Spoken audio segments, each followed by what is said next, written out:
The Jural Assembly Handbook by Anna von Ritz. Section 7. Discipline. If you have been doing your homework and following along, you now know how much is riding on the success of the state jural assemblies and the willingness and ability of the American people to learn their true and proper role and do the work associated with it. You are now aware of the gross profit motives of those who have betrayed your national trust and used and abused the American states and people ever since the Civil War. You know that the British monarchs and the popes have acted in gross breach of trust to allow this abuse.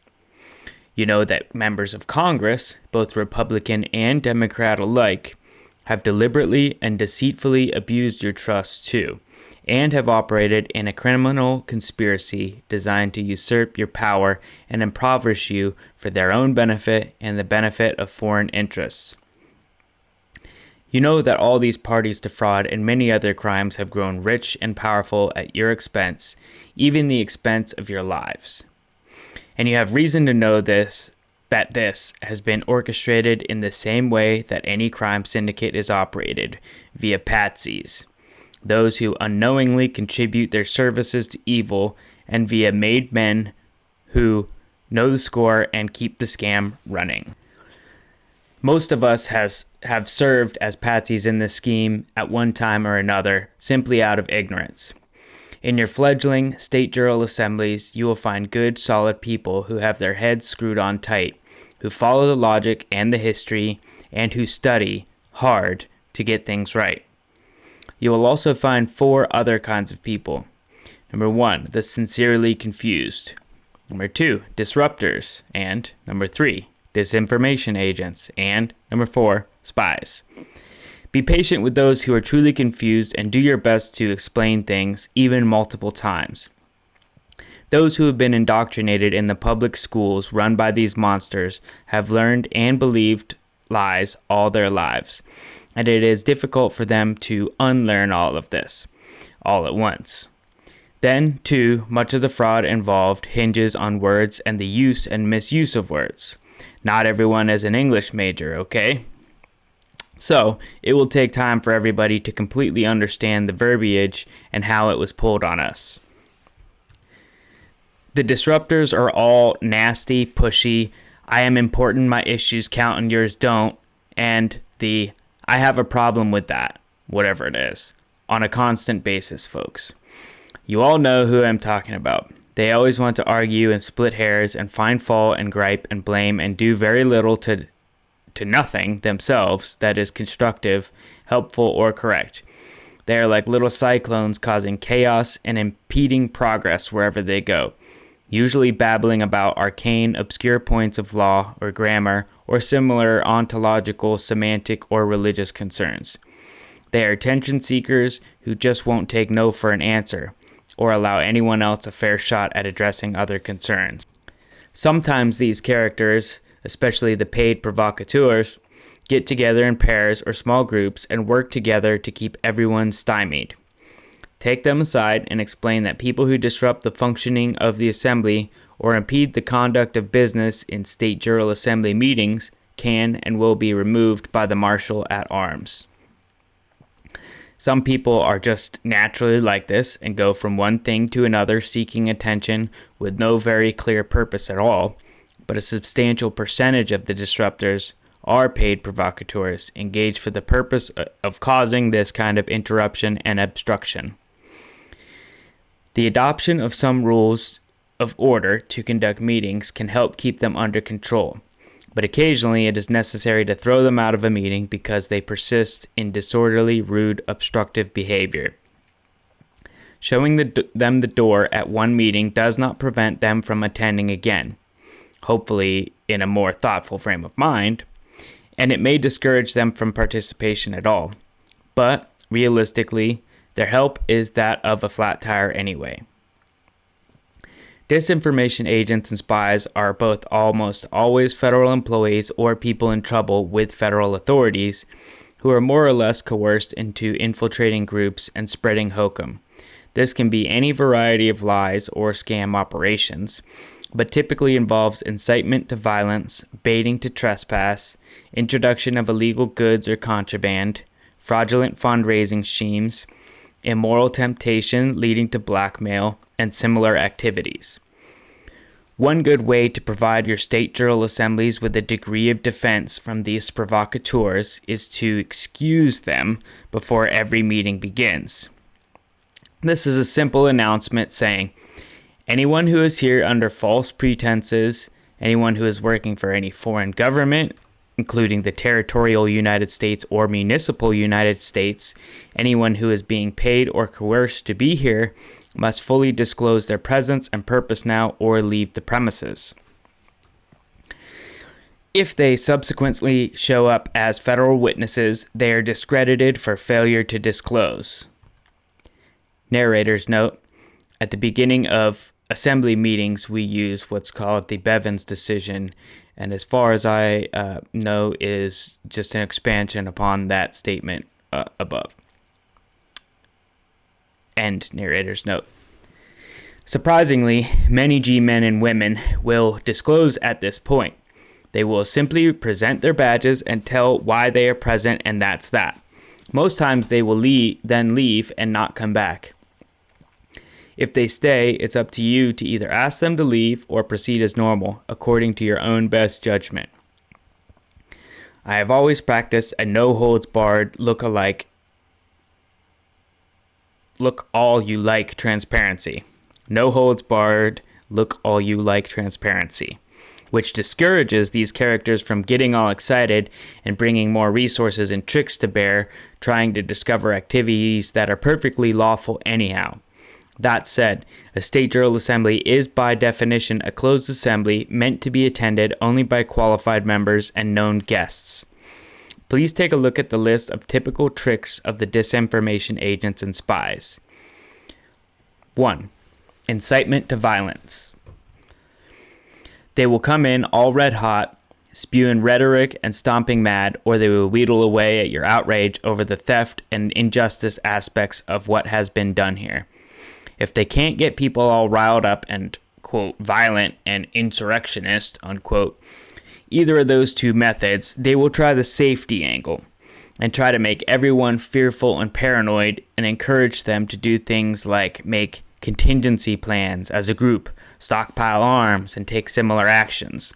They will talk about getting even with attorneys and judges and politicians and similar ploys to draw people into compromising conversations in order to accuse them of threatening territorial or municipal government officials. If you simply step back from their sideshow and observe where their diatribes and insinuations and topics all lead, it's transparent enough. And they're trying to gather evidence that our state Jural assemblies are either 1, not operating properly, and 2, are, quote, fronts for, quote, rebels and, quote, insurrectionists, plotting to overthrow our government, overthrow of the government such as it is, and or, number 3, trying to get people to do or say incriminating things that can be used to accuse them of some form of, quote, terrorism. Though Americans may justly be outraged, the proper and profitable attitude is to keep calm and get even.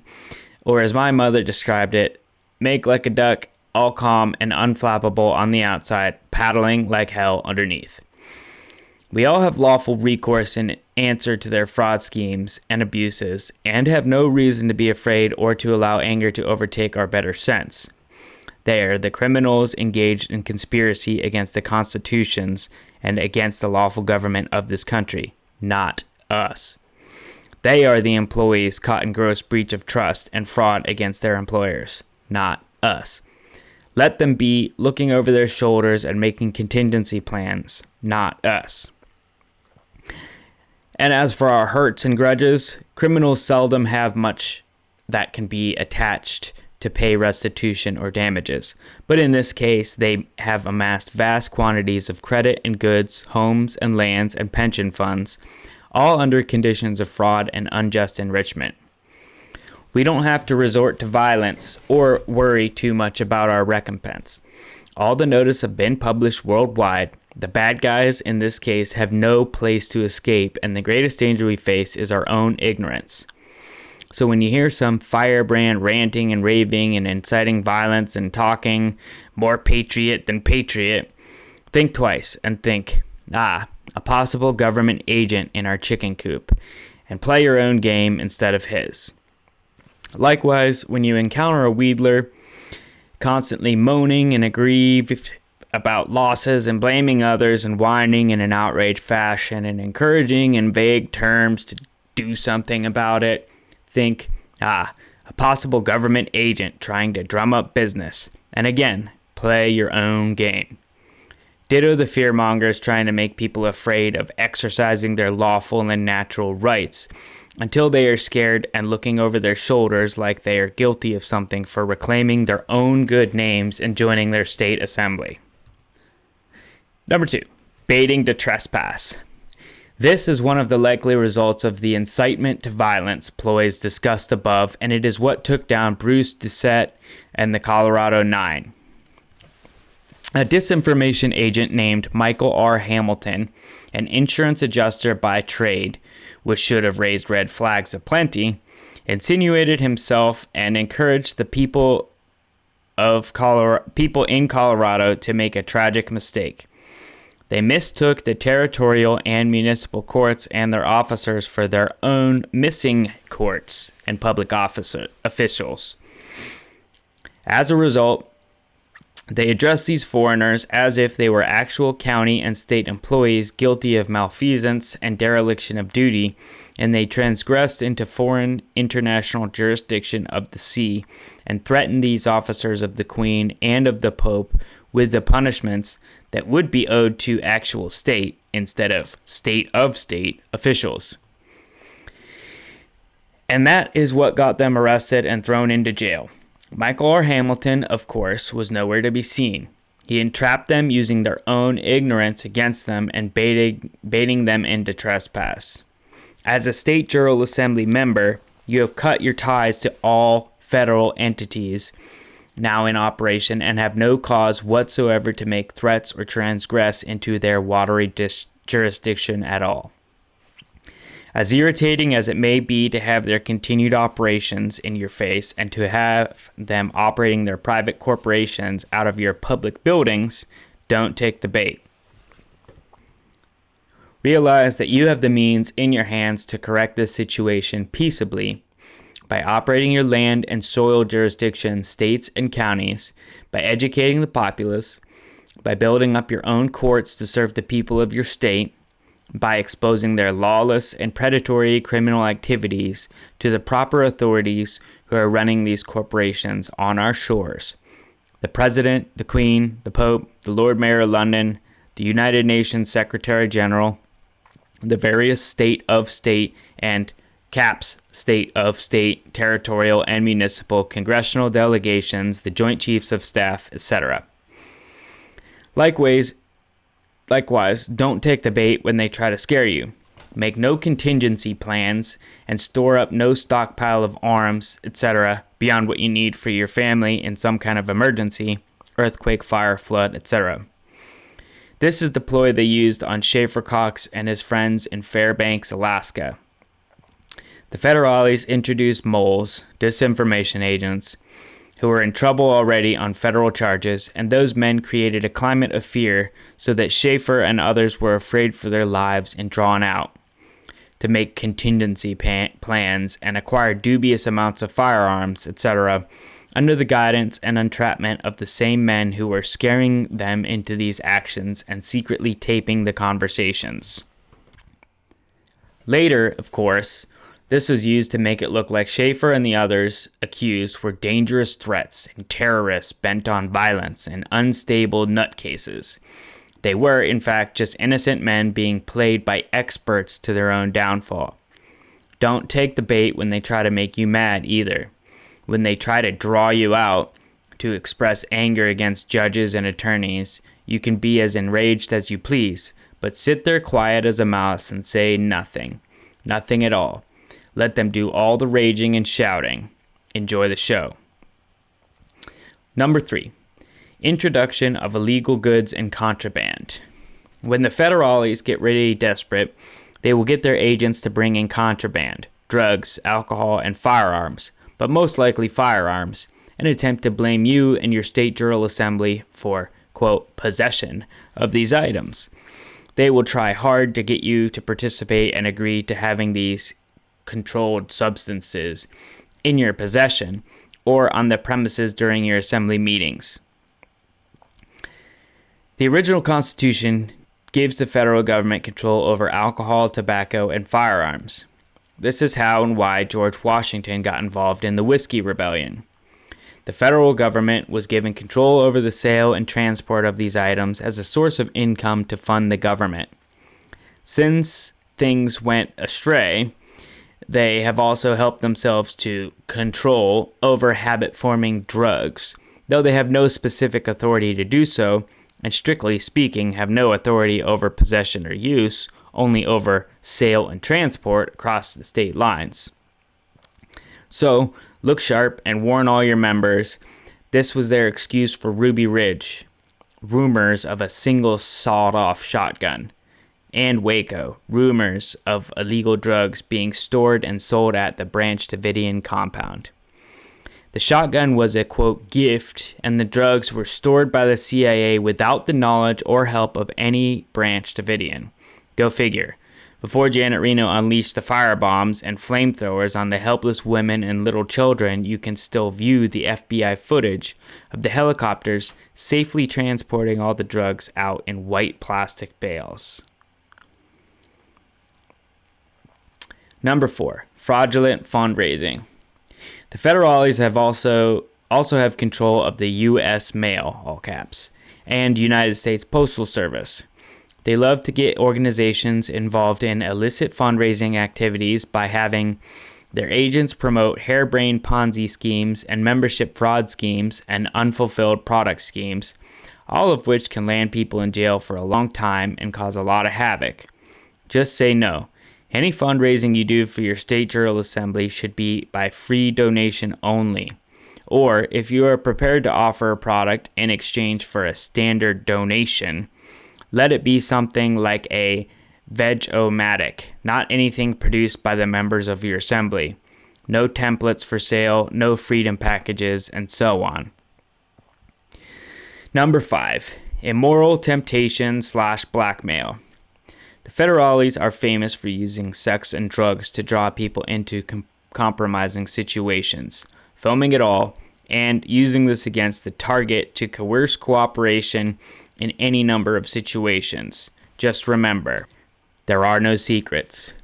Warn your membership that state Jural assembly members need to conduct their personal lives as if their mother and the entire church choir, or synagogue school, or mosque fellowship were behind one of those two-way mirror windows watching, because they are. That may be an unnerving thought at first, especially if your life up to this point has been, quote, untidy. But if you want to save your country and your inheritance and live at peace, then keeping your own act clean is really the least of the sacrifices to be made. Steel yourselves to tell no lies, make no excuses, and to live your lives so that, as the saying goes, when your feet hit the floor in the morning, the devil says, "Oh no, he's up," or "she's up," whichever, or both for couples, and practice saying no politely and often. When you are over one of their targets, they will start plying you. "Gee, you are such a good fellow, not like the rest of those, well, unsavory patriots. You understand. You are sophisticated. You enjoy the finer things. You've gone places, or you want to go places, wherever they might be. Actually, the federal pen is what they have in mind. And so, yeah, come on. There's going to be this party at this Stag's Leap Inn on Friday. Why not come?" At first, the entertainment may be polite and nice. A great dinner party, an intelligent conversation, interesting people. Among those interesting people will be a, quote, flagger, whose only job there is very closely but unobtrusively averse everything you say and do. In a group of maybe 24 people, this one will be the one that is always in view, but never actually coming very close to you. Only close enough to hear your conversation, using a tiny listening device in their ear. Usually the flagger won't be anyone that appears very interesting, probably dumpy and at least middle-aged. Unknown to you, this is an information gathering event. People will be very interested in you and your ideas in your group. Your state Jural assembly, and since most of them will be beautiful and younger than you, you may be tempted to expound as an elder or merely puff up with a pride and brag. Don't do that. Be modest and keep your opinions very mild. Cream cheese would not melt in your mouth. Play them like they are playing you. Depending on the issues and their group take on you, this business of nice society events may go on for quite a while as they grapple with how to land the fish. Eat hearty, enjoy the champagne, but not too much, and don't drink anything that is poured from a fresh bottle. Just absentmindedly set your glass down somewhere and forget about it as necessary, as many times as necessary. Eventually, they'll figure out what kind of person interests you and try to put you in closer and closer contact with one or more of them. If you are a married man, the day will certainly come when someone, perhaps your oldest friend, a mild-mannered bachelor who has already succumbed, suggests, "Why don't you make an excuse? Tell Jill, your wife, that you're going to go to the game with me on Friday." And yeah, it will kind of sort of be true.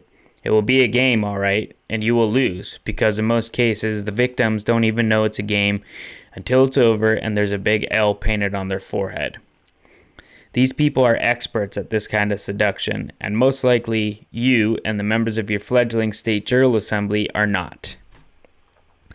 The best way to go is to warn everyone up front about this kind of slow, attentive, painstaking evaluation and seduction process that the federales use to entrap good people and turn them upside down, ruin their lives, ruin their marriages, get them fired, steal their parents' patents, nail them on phony tax charges, etc., etc., etc. Narrator's note, I guess they could steal your parents too. That'd be pretty horrible. End note. Just say no. Practice saying no. Say it politely but firmly. And if for some reason you feel that you have to accept an invitation, don't ever let yourself get into a situation where you are dependent, and as much as possible, don't go alone. Bring your wife or your husband, your best friend, a couple other assembly members. Keep your cell phone. Have a duty driver who is loyal to you. Make sure all sorts of people know where you're going and who will be there. Let nothing at all be secret, ever. I regret having to talk about this kind of thing and warn grown people like Mom, giving you the business before you go out on a date.